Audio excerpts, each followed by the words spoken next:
Thank you, Aditya. I appreciate that. Welcome, welcome. My name is Christopher Harrison. I'm a senior cloud advocate at inside of Microsoft Cloud and AI, focused in on academic and really also focused in on web development. I will openly admit I'm not big into the mobile space. So if you do have questions there, I'm going to do my absolute best to answer them. But I might not necessarily be the most qualified. But I'll do my absolute best to answer all of those questions as well. But I am basically a lifelong, I think at this point, web developer. That doing web dev is very much my happy space. I've played around with a whole bunch of different frameworks. I'm a huge fan of Svelte these days. That's really my most favorite front end framework. But I've also done like Flask and Django and React, and I did Angular a very, very, very long time ago. But otherwise, and Aditya can, if I'm pronouncing your name correctly, and if I'm not, I apologize, but can help out with any backend .NET stuff, cross-plat with Xamarin. So in the meantime, feel free to go ahead and type in questions, get them all stacked up, and we can start working our way through them. So yeah, ask me anything.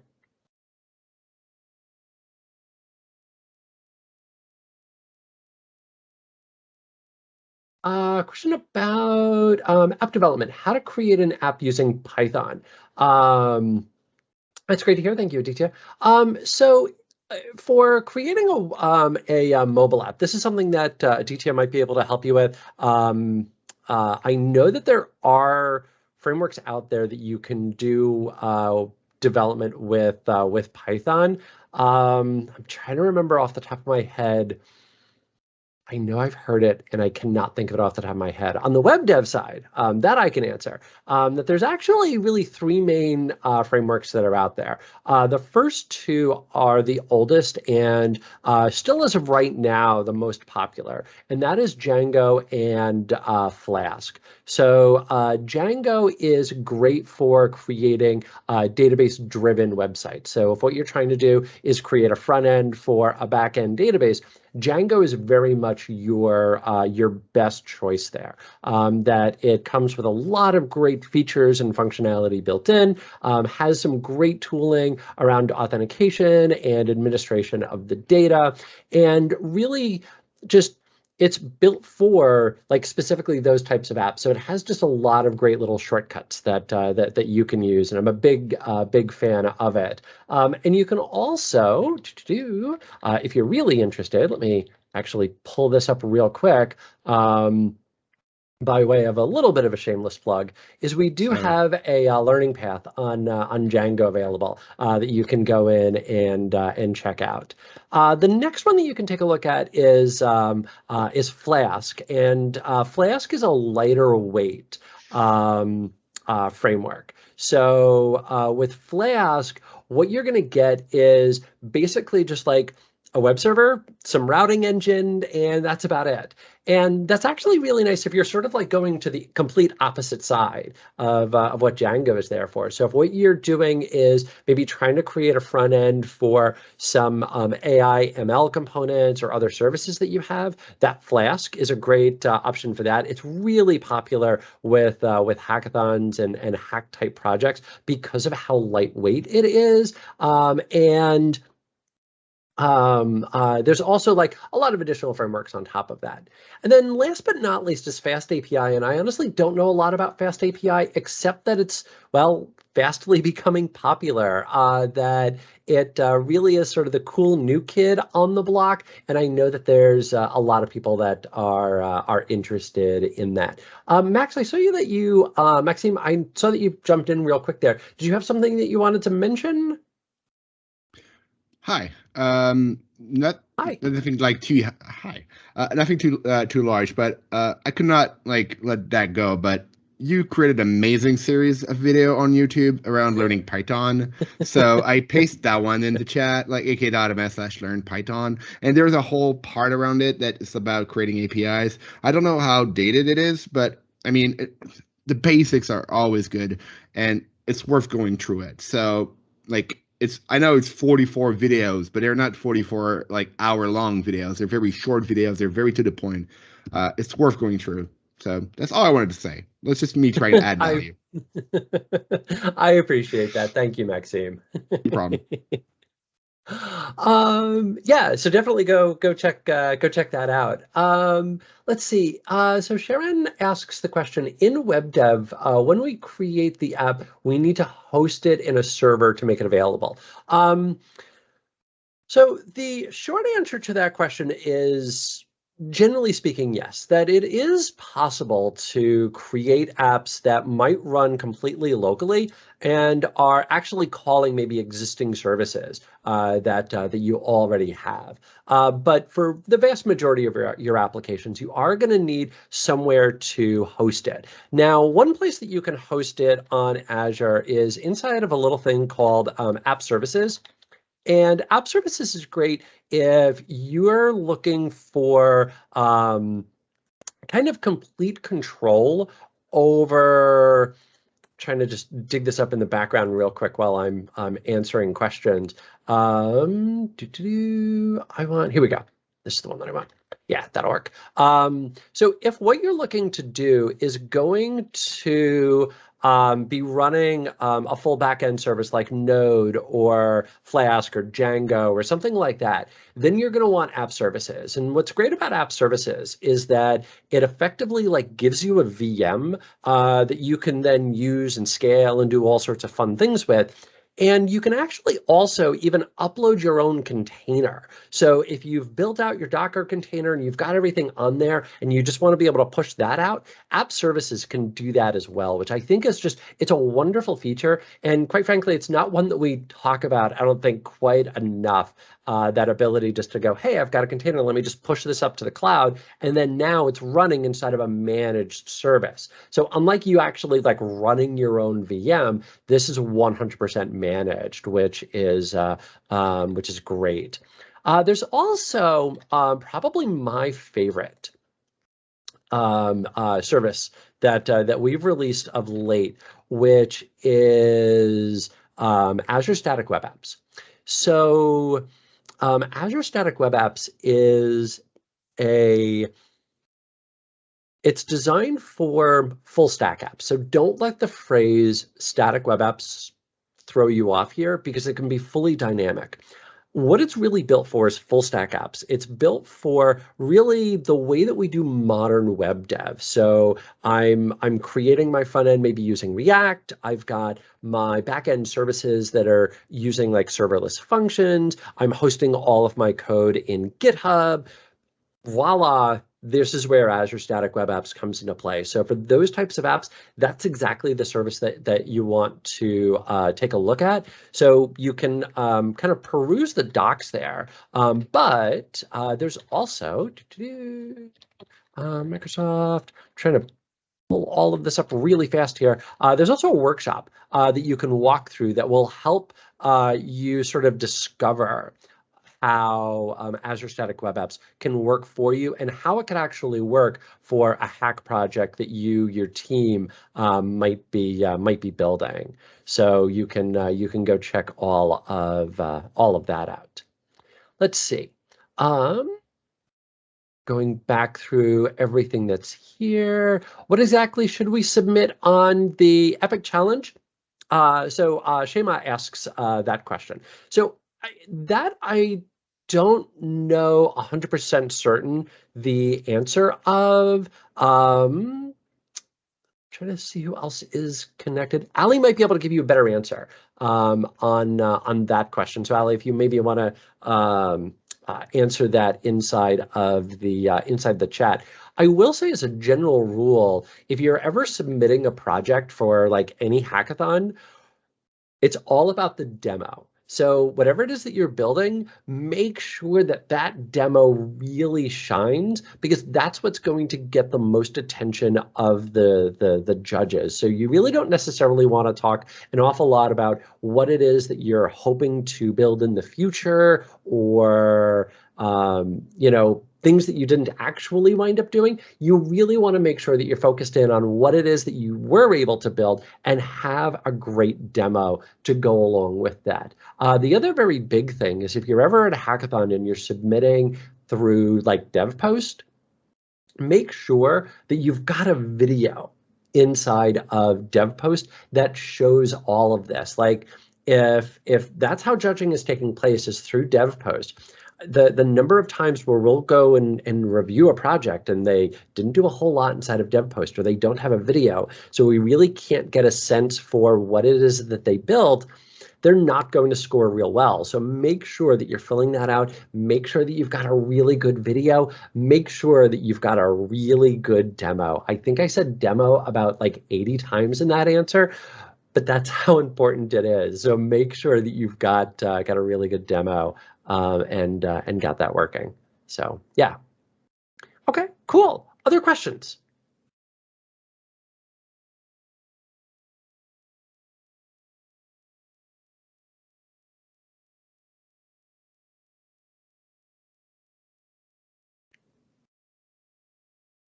Yeah, DT points out demo can make a bigger difference than most of us realize. It's so true. It's so true. Yeah, being able to see it makes a huge difference for the judges.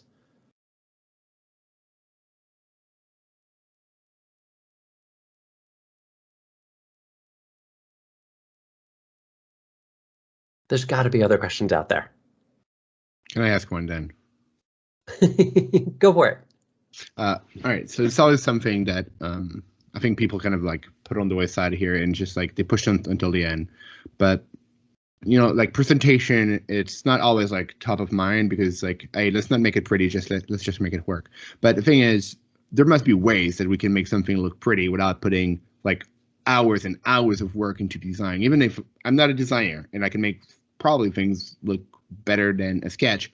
So what would you recommend people to use when they want to have something that looks nice without spending like the whole hackathon trying to make it look nice?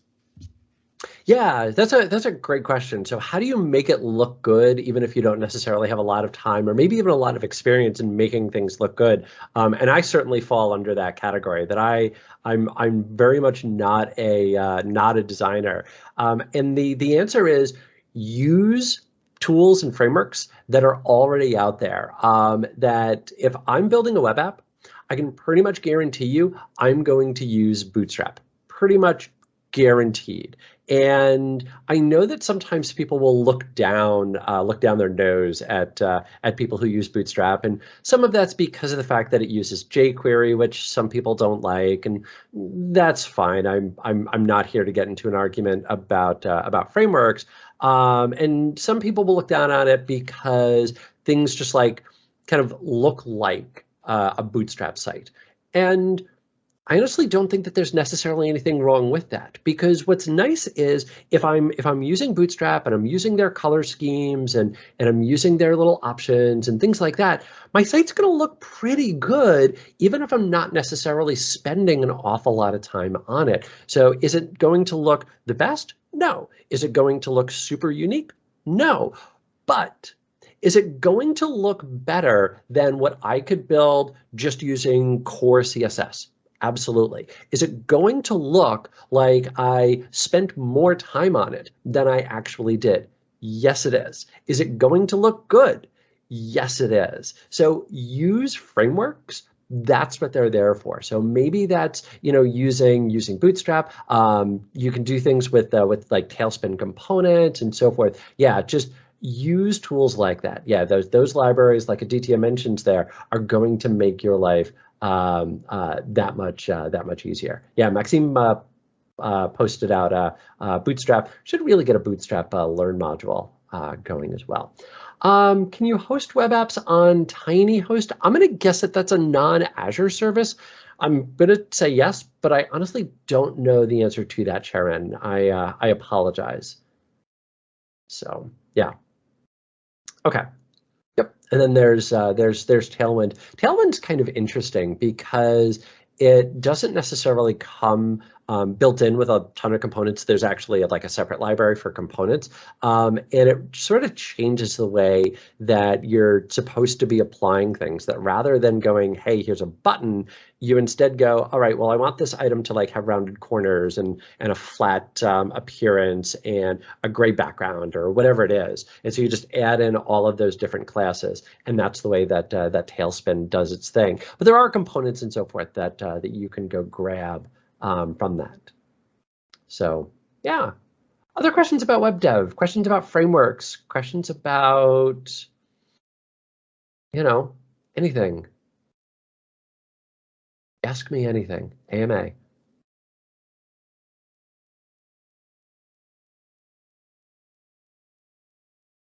Yeah, or backend or mobile stuff, as Aditya mentions. Yeah, you know, I'm gonna go kind of like one step further with this. Yeah, Felix points out, you know, like a React UI library is, you know, all of these frameworks and all of these libraries exist for a reason. They exist to try and help make our lives as developers easier. And there's literally nothing at all wrong with using using any of them. That there's going to be a learning curve, and you do have to do a little bit of assessment of, okay, well, how long is this going to take me to learn, and then am I going to then see that payoff at the other end? And for some more complex frameworks, maybe something like Angular, or quite frankly, maybe even something like Django, that Django could take a little bit to like try and get into.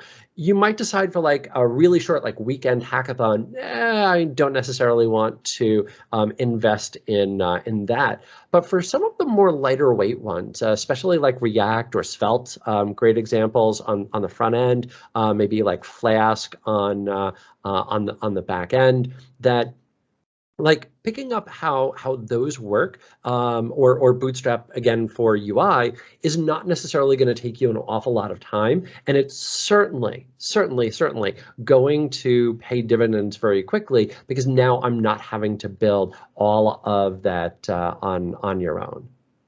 So yeah. Chakra UI is a great one for React devs as well. Absolutely. Yeah, and that's it. Like there's a whole bunch of frameworks that are out there. Other questions? Hi, Christopher. Hi, Morgan. So I don't know if this has already been asked. I had to jump off for a few minutes, but the workshop bootcamp tomorrow, what should students expect to learn, and how can that help them with their projects? Yeah, that's a great question. So tomorrow morning, 8 a.m. Pacific Standard Time, we're going to be kicking off 4 different workshops. We'll be running 2 and 2 simultaneously. So you'll have 2 from 8 till 10, and then 2 from 10 until noon. Again, all times Pacific there.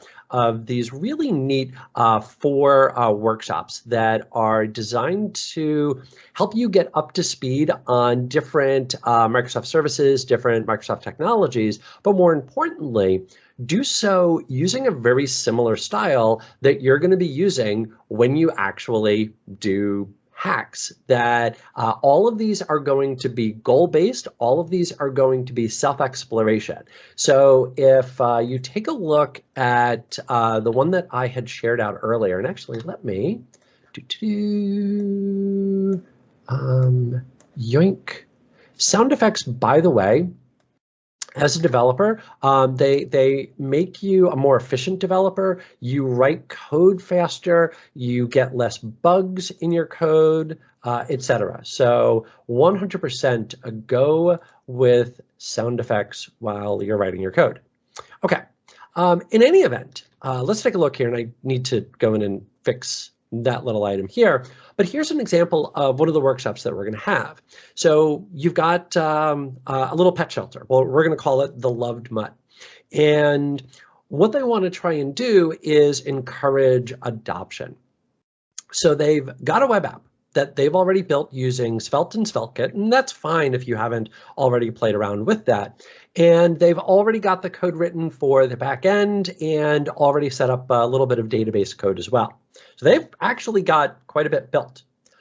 But what you're going to need to do is then walk through a series of goals down here to then bring that to life. So you'll go get their source code that they've built. You're going to deploy that out to the cloud. You're going to enable authentication so that way people can save the dog names that they've added in. And then you're also going to add in a database that you'll be able to write all of that out to. And so we've actually got a series of 4 of these to give you the opportunity to go explore whatever technology it is that you think works best. We've got the web one, we've got IoT. So if you're an Internet of Things type fan, you can check that one out. We've also got both Lobe and Power Apps. And the Lobe and Power App ones are really interesting because they're going to be low or no code type of scenarios. So if you're maybe relatively new or you maybe don't want to get in and write a lot of code, but you still want to build something that's really cool, then you can check those out as well. Morgan knows the exact schedule. All I know is that the web one is at 8 a.m. because I only ever know where I'm supposed to be. I can't keep track of anybody else. I can barely keep track of myself, frankly, but I can't keep track of where everybody else is supposed to be. So I know that the web one is at 8 a.m., but I know that and Power Apps. Yeah, and Power Apps. There you go. And so then by process of elimination, Lobe and IoT would then be the second session. So you Correct. can go check all of that out. So, oh, and since I could go over here, since I saw that, if I can find the right window. There we go. Since I saw that Maxine was sharing out React and Vue content, again, shameless plug, it's worth highlighting the fact that over on Microsoft Learn, we actually have a learning path for React that you can go check out. And we've got one for Vue as well.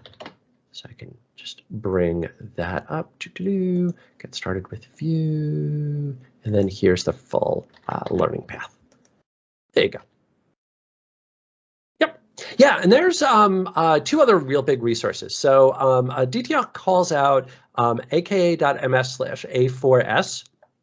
That will give you free Azure. I would definitely recommend doing that before the session tomorrow, so that way you've already got your Azure account set up, so that way if anything does wind up going wrong, you can troubleshoot that. And that way that time that you'll have for hacking, you'll actually be able to use that full time for that. So aka.ms/A4S. And then there's also aka.ms/hack with Azure. And I'll just put in the full URL for that. Boop. And this actually has a lot of just great resources for getting in and just playing around, actually both with code. So if you're a relatively new developer and you're looking to write code locally, we've got some great resources that you can check out there. And for the cloud, we've got a whole bunch of resources that you can check out there as well. So yeah. Let's see. Other questions?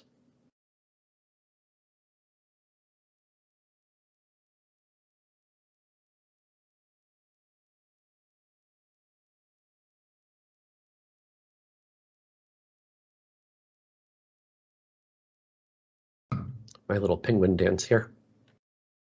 I'll ask you another question. Okay. What have been some good implementations of tech like this that you've seen in either Imagine Cut projects or hackathon projects? Because I know that there's some overlap.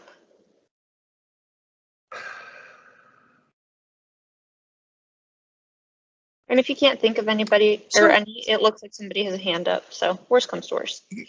No, well, so very recently, This is on Power Apps, so not necessarily web, and this is just the first one that comes to my brain, especially because of the fact that it was relatively recent, is that we had a team at a college hackathon that built a Power Apps app that was about trying to connect people with, to basically connect people who had resources with people who needed the resources, in particular homeless people, so that if there was somebody who was homeless who needed, socks or something else similar to that, there was an app that was created to basically just tie those two together, which I thought was really cool. So yeah, and then you said there was a hand raised. So whoever had their hand raised, so I will ask a question because that person is one of our students.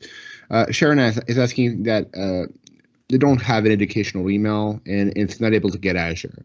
My recommendation is that a free trial should be able to be done, but I know we also have code sometimes. So yeah, we should absolutely. I'm going to pitch that to Morgan. Morgan's going to know the answer to that question about codes.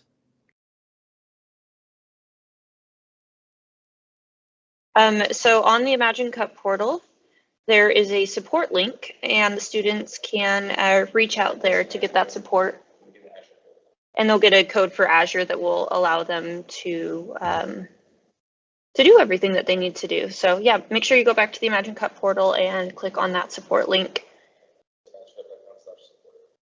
Oh, and Pablo said the quick way to get there is imaginecup.com/support. There you go.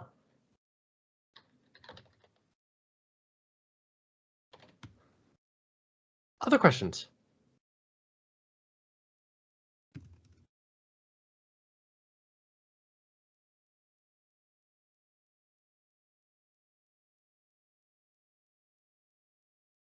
Is there anything else you want to share with the class, Christopher? That doesn't have to be about mobile and web dev. What's your best advice for students as they start their Imagine Cup journey? Find something that you love.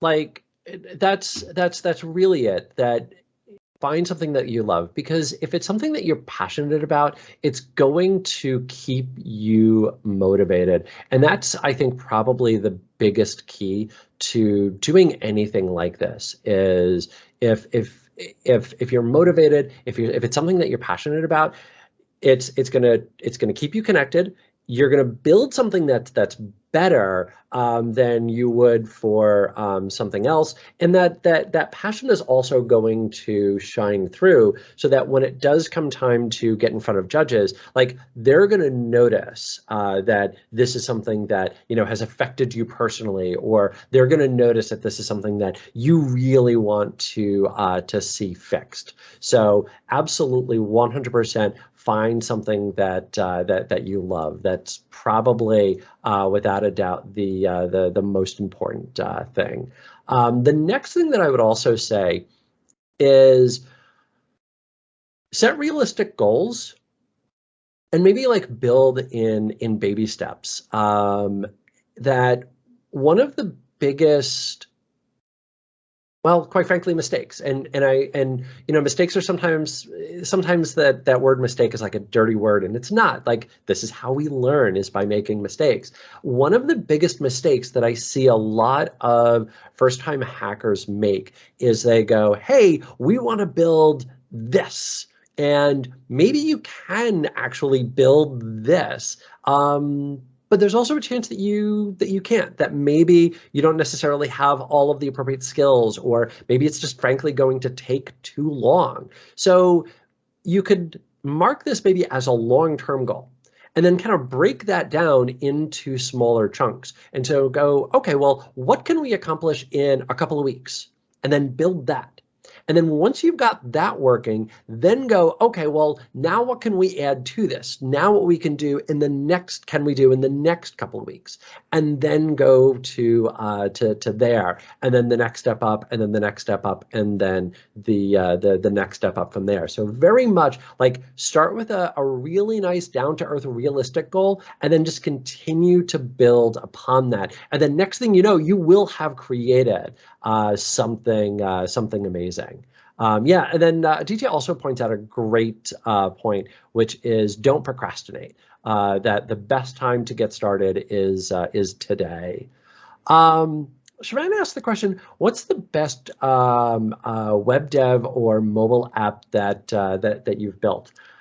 So in my personal life, it's probably the one that I like the most because I was the most passionate about it. Was there's a little thing called fantasy football, which is basically just generally a bunch of friends get together and argue about football. That's really what it's all about. But I built a website to help support our league, and it actually took like a good handful of months, and it was how I learned really how to do web dev back years and years and years ago. And it was probably the most proud that I've ever been, probably my most favorite, because of the fact that I learned so much about that. And nobody asked you any questions there, Morgan. From there, I built out, again, kind of many years ago, an app for a complementary healthcare company that did insurance for things like acupuncture and massage and so forth. So built out an app for them. And then more recently, I'm really trying to think that these days I don't necessarily always get a lot of time to like really dig in to doing a lot of like hardcore true web development, which is kind of sad. It's just part of the nature of the job. But I would mention that, granted, not necessarily directly tied to web dev, but I did write a proof of concept, a utility for doing bot to human handoff. So if you have a chatbot, and whoever it is that's talking to the chatbot goes, hey, I want to talk to an agent, that the bot can then start routing all of those messages as appropriate. And so that was something that I was rather proud of building, especially since that like set the standard for how that was going to be done. So yeah, cool. Any other questions?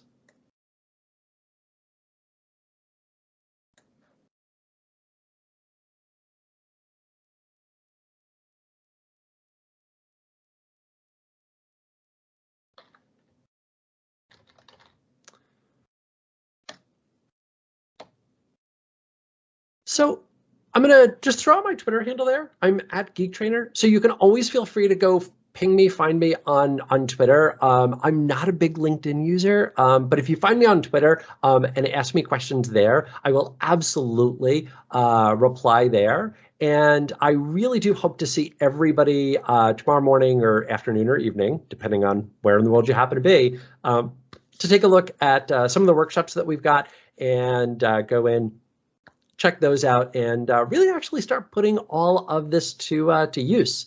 So yeah, thanks for coming out. Thanks for the questions. Thanks for the chat, and good luck with the rest of the weekend, and good luck with the project that you build for Imagine Cup.